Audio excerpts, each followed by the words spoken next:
बीच आगे बढ़ेंगे, एक बड़ी खबर आपको बता दें, उत्तर प्रदेश में भी वक्फ संशोधन बिल 2024 लागू होगा। मंत्री दानिश अंसारी के बयान से अब सियासत गर्म है। नए वक्फ बोर्ड में गैर मुस्लिम प्रतिनिधि शामिल होंगे। शिया, सुन्नी, पसमानदा और महिलाओं को भी प्रतिनिधित्व मिलेगा। तो उत्तर प्रदेश में वक्फ बोर्ड को लेकर सियासी बहस एक बार फिर तेज हो गई है। ताजा अपडेट के मुताबिक प्रदेश के अल्पसंख्यक कल्याण मंत्री दानिश आजाद अंसारी ने संकेत दिए कि मध्य प्रदेश की तर्ज पर उत्तर प्रदेश में भी वक्फ संशोधन बिल 2024 के प्रावधानों को लागू किया जाएगा। उन्होंने कहा कि नए नियमों के तहत गठित होने वाले वक्फ बोर्ड में व्यापक प्रतिनिधित्व सुनिश्चित किया जाएगा।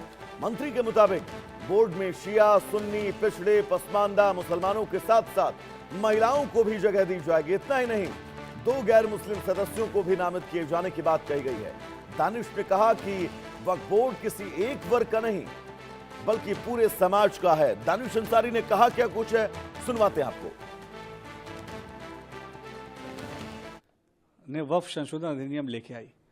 वक्फ संशोधन अधिनियम लेके आने के पीछे का मकसद प्रधानमंत्री मोदी जी का था कि वक्फ के नाम पे जो लूट हो रही थी, वक्फ की संपत्तियों पे जो अवैध कब्जे हो रहे थे, वक्फ की संपत्तियों की जो मिसहैंडलिंग हो रही थी, वक्फ की संपत्तियों का इंक्रोचमेंट, इलीगल इंक्रोचमेंट हो रहा था, उसके डॉक्यूमेंटेशन प्रॉपर नहीं हो रहे थे, उसकी प्रॉपर ऑडिटिंग नहीं हो रही थी, उन तमाम खामियों को दूर करने के लिए केंद्र की मोदी सरकार ने वक्फ संशोधन अधिनियम केंद्र की मोदी सरकार लेके आई। उस अधिनियम में कई सारे प्रावधान थे जो पास किए गए संसद द्वारा, जिसमें मुस्लिम समाज के सांसद या विधायक जो उसमें मेंबर बनेंगे, वहाँ पे जो वक्फ से संबंधित जो जानकारी रखते हैं ऐसे लोग उसके सदस्य बनेंगे वक्फ बोर्ड के, जो मुस्लिम समाज के समाज सेवी हैं वो उसके सदस्य बनेंगे, अलग अलग जो। तो बिल्कुल दानिश अंसारी आजाद को आपने सुना, उनके साफ तौर पर कहना था कि मध्य प्रदेश की तर्ज पर उत्तर प्रदेश में भी नए वक्फ बोर्ड का गठन होगा। गैर मुस्लिम प्रतिनिधि भी इस वक्फ बोर्ड में शामिल होंगे। शिया, सुन्नी, पसमानदा और महिलाओं को भी वक्फ बोर्ड का प्रतिनिधित्व मिलेगा।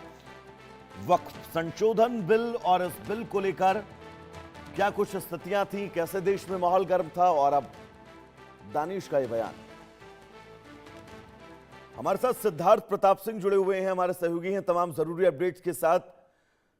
सिद्धार्थ, क्या कहा जाए, उत्तर प्रदेश में चुनावों के बीच, चुनाव के ऐलानों से पहले वक्फ बोर्ड का ये बयान दानिश अंसारी आजाद का संयोग कहा जाए, प्रयोग कहा जाए, या फिर सिर्फ ये कहा जाए कि मध्य प्रदेश की तर्ज पर यह बयान जो है वो दिया गया है?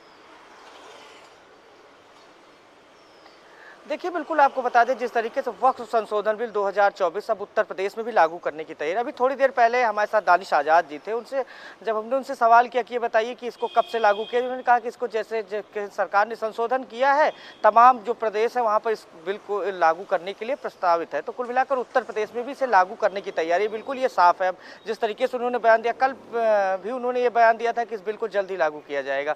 तो कुल मिलाकर उन्होंने कहा कि हम ये चाहते हैं कि जो तमाम ऐसे लोग हैं जो पिछड़े हुए थे, चाहे मुसलमानों की बात करें, कई ऐसे पिछड़े मुसलमान हैं जिन्हें कभी भी इस तरीके से मौका नहीं देगा, तो ये वक्फ बोर्ड का जो गठन किया जाएगा उसमें तमाम लोगों को मौका दिया जाएगा। उन्होंने कहा कि मुस्लिम समाज के जो लोग हैं उन्हें प्रतिनिधित्व दिया जाएगा, उन्होंने कहा कि महिलाओं को प्रतिनिधित्व दिया जाएगा, पसमानदा समाज की बात की, उन्हें प्रतिनिधित्व दिया जाएगा, और खास करके 2 सदस्य हिंदू होंगे। ये काफ़ी महत्वपूर्ण है। तो कहीं ना कहीं इसको लेकर कई ऐसे दल हैं जो विरोध कर रहे हैं इस बिल को लेकर। समाजवादी पार्टी ने कहा कि ये मामला सुप्रीम कोर्ट में, कुछ ऐसी धाराएं जिसको लेकर सुप्रीम कोर्ट द्वारा स्टे दिया गया है, जब पूरा फैसला आ जाए तब इसे लागू किया जाए। तो साफ साफ शब्दों में कहीं ना कहीं समाजवादी पार्टी और कांग्रेस जरूर इसका विरोध कर रही है, लेकिन उन्होंने बिल्कुल साफ शब्दों में कहा, आज जिस तरीके से दानिश आजाद ने, उन्होंने कहा कि देखिए, जब कोई अच्छा काम होता है तो समाजवादी पार्टी इसका विरोध करती है। तो कुल मिलाकर जो सवाल आप कर रहे थे कि 2027 के चुनाव के पहले इस बिल को लेकर क्या प्रतिक्रिया होगी या फिर क्या उत्तर प्रदेश की राजनीति में इसका क्या असर होगा, देखिए उसका असर दिखने लगा है बयान के बाद ही। समाजवादी पार्टी सवाल उठा रही है, वो कह रहे हैं कि देखिए, और जो उत्तर प्रदेश सरकार में मंत्री है दानिश, वो कह रहे हैं देखिए, जब कोई अच्छा काम होने लगता है किसी वर्ग या जात के लिए, किसी के लिए, तो समाजवादी पार्टी अच्छे कामों का विरोध करती है। कुल मिलाकर और उन्होंने एक बात जो सबसे महत्वपूर्ण कही, उन्होंने कहा कि हम लोग तमाम बार जो वक्फ की संपत्तियां हैं हम लोग तमाम बार ऑडिट कराते हैं, लेकिन इतनी लूट मची हुई थी कि ऑडिट होने में दिक्कत आती है। आप समझ सकते हैं, उन्होंने कहा कि तमाम जो पिछली सरकारें हैं उनके समय पर क्या किया गया। उन्होंने कहा कि वक्फ की संपत्तियों को जमकर लूटा गया। तमाम उत्तर प्रदेश सरकार के मंत्री इसको लेकर सवाल उठा चुके हैं। तो कहीं ना कहीं अब उत्तर प्रदेश की जो राजनीति है वो बिल्कुल गर्म हो गई, खास करके वक्फ संशोधन बिल को लेकर। जी सिद्धार्थ, आपको नहीं लगता है कि वक्फ बोर्ड के अंदर जो मनमानियां मनमर्जियां चल रही हैं पिछले कई सालों से, उन मनमर्जियों पर अगर अंकुश लगता है तो ये प्रदेश के लोगों के लिए खास तौर पर बहुत अच्छा होगा?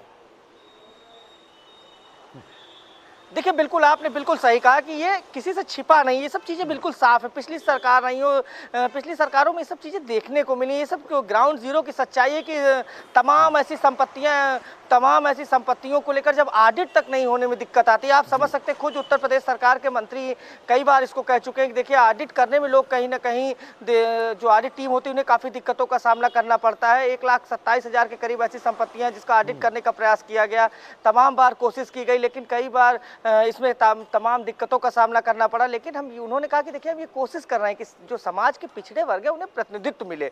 तमाम, चाहे पसमानदा समाज की बात की, उन्होंने कहा कि महिलाओं को हम चाहते हैं इसमें प्रतिनिधित्व मिले। तो कुल मिलाकर अब कहीं ना कहीं जिस तरीके से बयान आया है उसके बाद अब समाजवादी पार्टी ने कहा जा सकता है कि मंत्री दानिश अंसारी आजाद के इस बयान के बाद और वक्फ बोर्ड के नए इस ढांचे को लेकर उत्तर प्रदेश में सियासत आने वाले वक्त में और ज्यादा गर्म होगी, ये तय है। फिलहाल सिद्धार्थ, आपका बहुत बहुत शुक्रिया तमाम